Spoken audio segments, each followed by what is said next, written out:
আমাৰ বহুতৰে জীৱনকালত কিবা নহয় কিবা ডাঙৰ মানসিক আঘাত বা হতাশাগ্ৰস্তত ভুগিব লগা হ'ব পাৰে।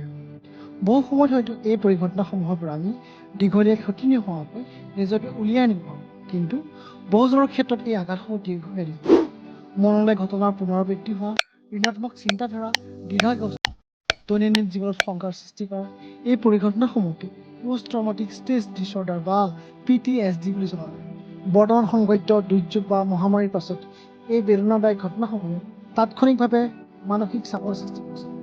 কোনো শিশুৱে চকুৰ আগতে মাক দেউতাক নোহোৱা হোৱা দেখিছিল, মৰমৰ ঘৰ বাৰী, পোহনীয়া জন্তুকেইটা, মৰমৰ খেলাৰ সামগ্ৰী, আচবাব আদিৰ পৰা বিচ্ছিন্ন হৈ পৰিছে। এই ঘটনাসমূহে শাৰীৰিক আৰু মানসিক বৃহৎ পৰিৱৰ্তন কৰিছে।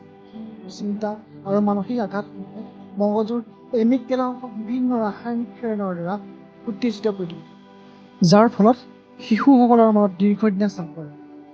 মনৰ পৰা নিৰাপদ স্থানৰ অভাৱ হয়, অহেতুক চিন্তা আহে, মনোযোগ হেৰুৱায়, অতি সতৰ্কতা, স্মৃতিভ্ৰম, নিঃসংগতা, টোপনিত ব্যাঘাত জন্মা, উদ্বেগ, মৃত্যু ভয় আদি কাৰকসমূহে পোষ্ট ট্ৰমেটিক ষ্ট্ৰেছ ডিছঅৰ্ডাৰৰ সম্ভাৱনা প্ৰকট কৰে। বিভিন্ন medical social practitioner, health legal এনজিঅ'সমূহে চাইকেট্ৰিক ছ'চিয়েল চাইকেট্ৰিষ্টসকলে বিভিন্ন therapy, group counselling, mock drill, আলোচনা, শিক্ষণ, খেলা ধূলা, আধ্যাত্মিক শিক্ষা আদিৰ জৰিয়তে পৰিঘটনাৰ লগত মিলা মিছা কৰিবলৈ সাজু কৰিব লাগে।